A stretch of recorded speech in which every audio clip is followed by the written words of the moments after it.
Ha, still single at your age. Pathetic. For an old maid like you, I met my ex-husband at a fancy Chinese restaurant. Despite his persistent sarcastic remarks, we exchanged words. And then my sister, who eloped with someone else, appeared. When my ex-husband announced he'd be marrying her soon, I laughed at him mockingly. Oh, didn't I tell you?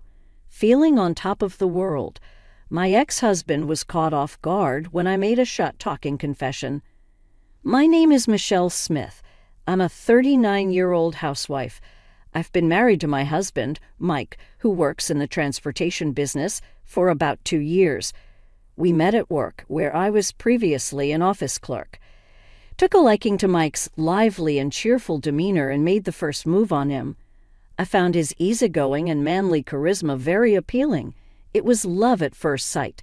Upon hearing my feelings, he reciprocated, and we got married in a short span of 6 months.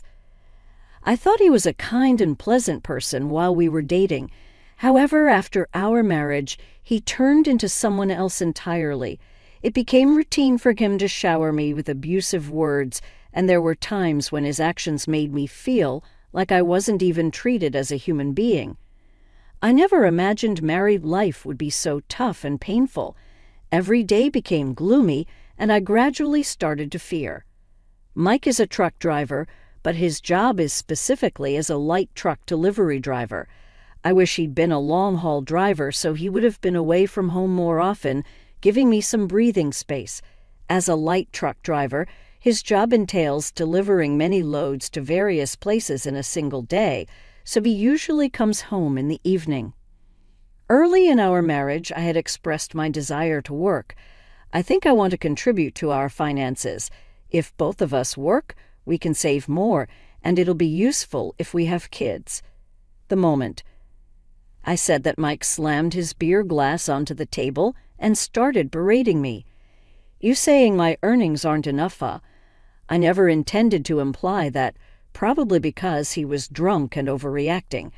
I found him terrifying. He seemed ready to hurl the glass at me at any moment, so I hurriedly tried to placate him. No, I just don't want to be a burden to you, that's all.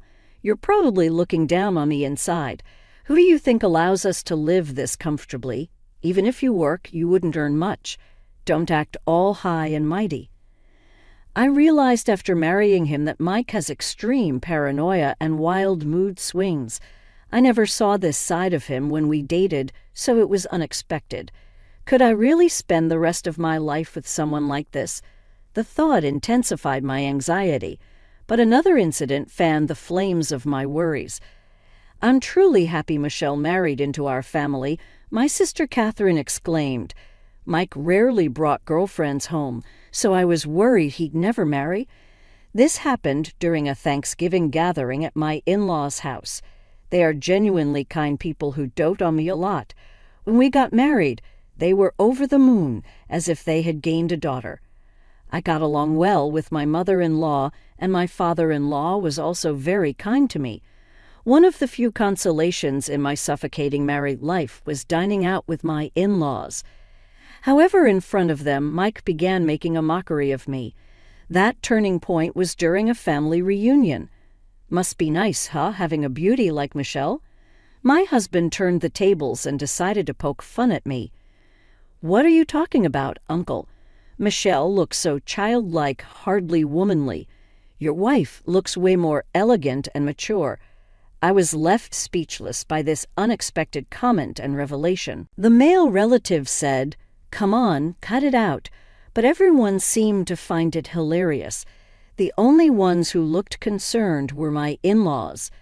"Michelle, go to the kitchen, help my wife with dinner preparations," my father-in-law instructed, seeing my distress. Grateful, I rushed to the kitchen accompanied by my mother-in-law. Tears streamed down my face due to the overwhelming incident, but my mother-in-law comforted me as if she were my own mother. As for my father-in-law, he stepped in and chastised everyone, insisting they apologize to me. All did except for my heavily intoxicated husband, who remained defiant. Why should a husband apologize to his wife? That's why Dad always gets ridiculed by Mom. Can't you have some dignity? And for some reason, this led to a father-son argument. The gathering ended early that day, and from then on, the relationship between my husband and his father deteriorated. My visits to my husband's family home became infrequent. Life after that was a living nightmare. I lost my only source of joy and began to feel weak and lost day by day. Even daily chores felt monumental. And whenever my husband remembered that day, he'd shout at me, "You must have said something unnecessary to them." Thanks to you, I was humiliated in front of everyone. What are you going to do about it? Fearing his temper, I became constantly on edge. Living on the 10th floor of an apartment building, I often thought if jumping would offer an escape from my misery. When we're mentally drained, making rational decisions becomes a challenge, and I felt exactly that way. It was then, during one of these despairing moments, my sister visited. "You haven't been in touch recently. I got worried, Michelle. You look awful." My elder sister, Catherine, who's 3 years older, worked nights in her previous job. She was the most sought after, probably because she looked much younger than her age. It was rare for her to drop by unannounced. "Something happened with your husband." My sister and I were the best of buddies growing up. When I got married, nobody was happier than my sister Catherine. She cried tears of joy and celebrated with me like no other. "Just want to disappear, wah," I said, seeing the distraught look on Catherine's face. Tears welled up in my eyes as I conveyed the painful situation I was in. Every day felt like I was being emotionally abused by my husband. It felt like living in a prison, a life full of pain and despair. There were moments I thought of ending it all, overwhelmed by it all. Kath, after hearing all of this, showed visible anger, saying she's going to go yell at my husband right then and there. But just imagining what could happen to me if she did made me even more scared. Tears streaming down my face, I pleaded with her not to confront him. Seeing my reaction, Catherine regained her composure and started brainstorming what could be done. After a silence between us, something seemed to click in Catherine's mind. With a bright expression, she whispered a plan into my ear. Hearing her plan, I exclaimed in surprise and asked if she was out of her mind. "You think that'll actually work? Who do you think I am?" Catherine said, confidence oozing from her every pore. I trusted Catherine to pull it off, but the risks if her plan was discovered made me anxious. "Don't you want to get out of this and be free?" Seeing me unable to make a decision, Catherine turned serious and told me it was ultimately up to my courage. Hearing that, I made up my mind and agreed to her plan. From that day on, Catherine came over nearly every day. People who are emotionally abusive tend to act all high and mighty in public. If I'm around, he won't be able to pull anything on you, Michelle, right? Saying this, she visited me frequently over the next few months until her new shop was ready. At first, my husband seemed unsure of Catherine's frequent visits, but he seemed to enjoy the drinks. They shared every evening, gradually warming up to her. Catherine made sure Mike drank enough to get really drunk and stayed with him until he fell asleep. "You're always joining me for drinks, so feel free to stay the night anytime." Mike, now quite fond of Catherine, began to show her affection he never showed me, even trying to stop her from leaving. But Catherine always declined his offer with a polite smile, assuring him she'd be back the next day. For Mike, time with Catherine seemed like a dream. He was so enchanted by her that he seemed to have forgotten all about me. But then, when Catherine's shop was about to have its grand reopening, an incident occurred. "Out of the blue, I'm divorcing you," Mike declared. He wanted a divorce. Naturally, I was shocked by his words and demanded an explanation. "Why all of a sudden?" "I've found someone I care about more than you. I want to be happy with her." "I want you to leave," he stated flatly. I refused to accept his selfish reasoning. However, Mike seemed to have expected this and coldly mentioned hiring a lawyer. A meeting with a lawyer present took place a few days later. Even there, Mike hurled unbelievable accusations at me.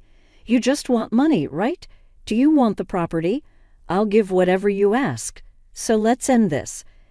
In front of anyone, Mike made it clear he no longer had feelings for me. He seemed to want to end our marriage so badly that he didn't mind paying a hefty sum to make it happen.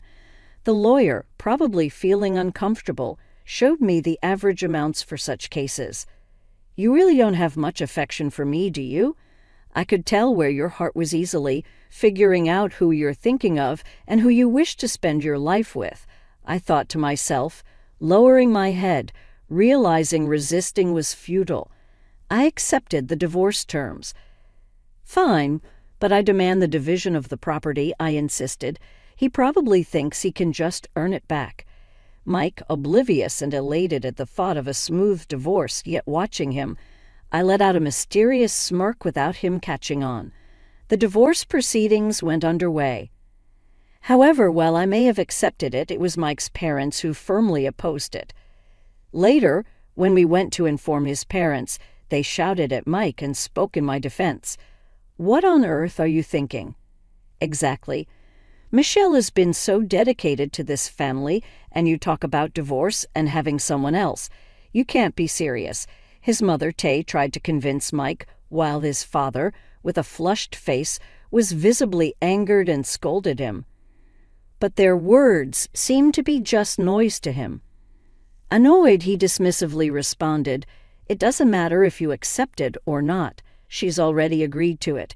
It's because you pushed her into a corner with lawyers. They must have really not wanted us to divorce. They've always cherished me like their own child, and the thought of separation was painful to them. I could feel their desperate pleas, and I felt guilty for betraying them. I love them too. I would have loved to live as their daughter, if only things didn't turn out this way with Mike." Regret was the only thing that filled my heart, and I couldn't hold back the tears. "People like you are so damn annoying. I'm done with her. I'm going to marry someone I truly care for and be happy. Stop nagging me." Mike, now completely enraged by his parents' words, started shouting back in defiance. Naturally, they couldn't accept his decision, and Mike was disowned right there and then. And so Mike left his parents' home, apparently eloping with his love interest, and our divorce was finalized. Half a year passed. I was dining at an upscale Chinese restaurant, invited by someone, and enjoying a meal with my parents. Isn't that Michelle? The one who called out to me was none other than Mike. I had gone outside to make a call and bumped into him in the hallway.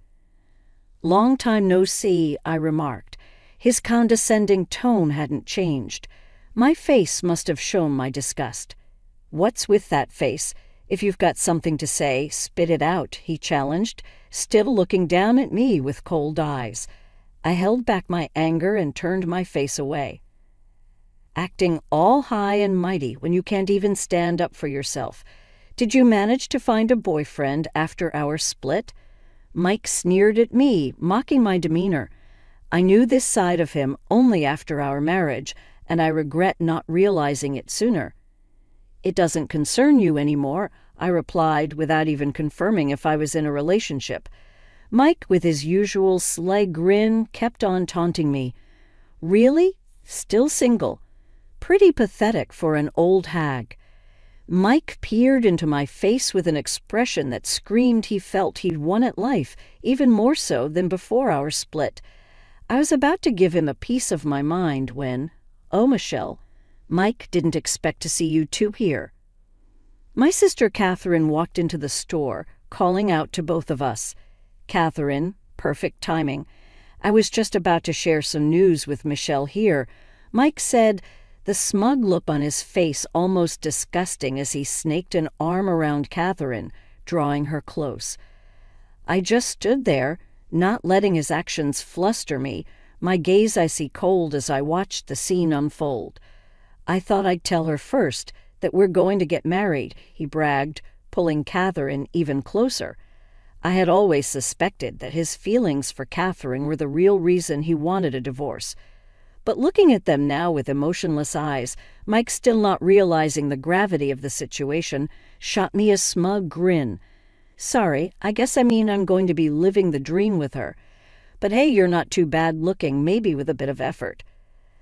"I'm sorry, but I can't marry you." Gently shaking off his arm, Catherine dropped the bombshell with a smile.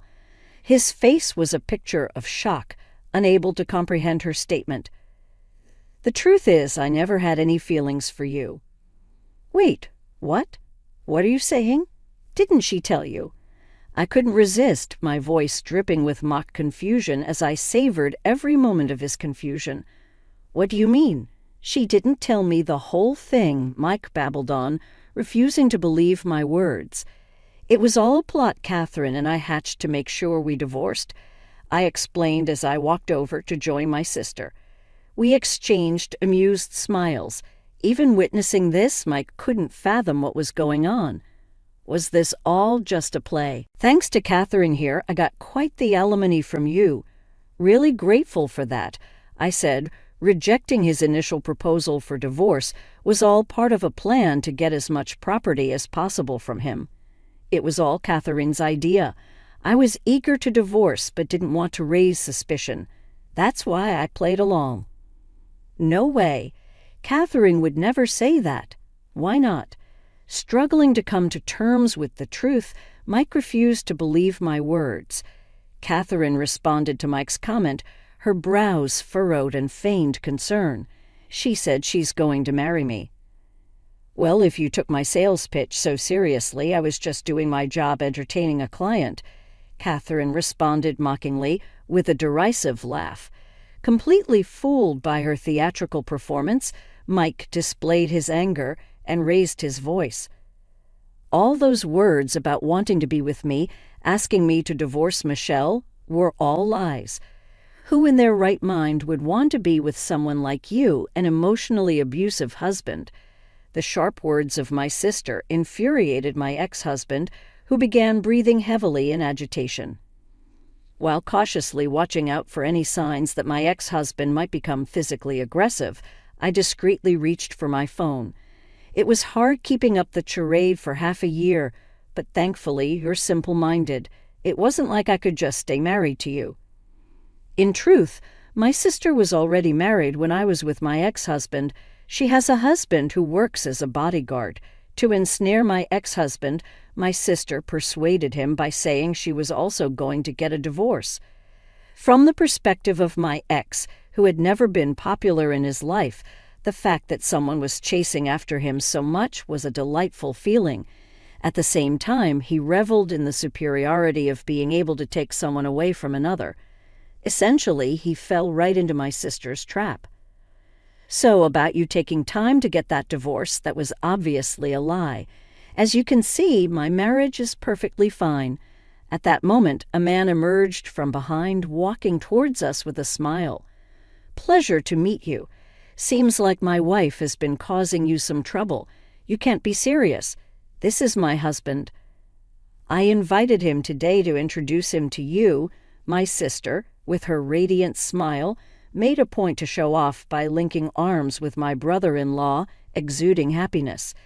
My ex-husband looked dumbfounded, his face a mix of anger and sadness. It's a shame, isn't it? Wasting half a year only to end up being thrown out of your own home. It's so pitiful. I can't even bear to look, I remarked as my ex-husband seemed dazed from the shock. He tried to lash out at me, reaching to grab my collar, but my brother-in-law swiftly intervened, handling him like he was a mere child. "What do you know about what I've gone through this past year, chasing after her? Do you understand? I don't, and I don't want to. You play with people's lives and then act all high and mighty. Do you understand how much pain you've caused me?" Facing my ex-husband's aggressive stance, my voice broke with anger and tears as I finally let out all the frustrations I'd bottled up. "I will never forgive you. You're going to get a taste of hell." I then turned around and called out, "Please come out." Emerging from the room behind me were not just my ex-husband's parents, but also my own parents and even my husband's relatives. Now everyone can see your true colors and just how pathetic you truly are." Ignoring my ex's questioning gaze, I played a voice recording I had received from my sister. It had him speaking to her in a disgustingly sweet manner. "Are you really going to break up with Michelle? Of course, I don't need someone useless who can only do house chores. I prefer someone mature and attractive, like you, Catherine." His sleazy voice was so palpable that it made my skin crawl. Even though it was nauseating to hear, I did not stop the playback. In front of the entire family, my ex-husband was being made an example of. "Don't you love Michelle?" "Of course not. She's nothing more than a maid to me. I only married her because she would be a notch in my belt.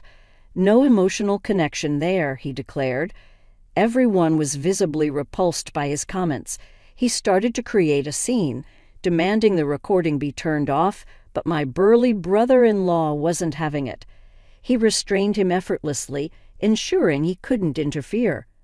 "She's so obedient. Just a little threat and she'll do anything. She's more like a servant, someone I can throw away any time. I have no attachments to her," my ex continued. Having heard the evidence of the emotional abuse he directed at me, his in-laws were furious. Everyone present unanimously criticized him. "You're a disgrace to this family. How could you say such things about your dear wife? You're pathetic even for a man. I'm embarrassed to even call you family," they exclaimed. As everyone looked at him with contempt, I spoke coldly. "Nobody's on your side anymore. Stay away from her family. I never want to see your face again." Having masterfully executed this public reprimand, I stopped the voice recorder and asked my brother-in-law to throw him out. My ex tried to retaliate, but to no avail. He was forcibly ejected from the premises. After that, the store was locked up, but my husband made a scene out front, demanding it be opened. Eventually, he was reported and taken to the police station.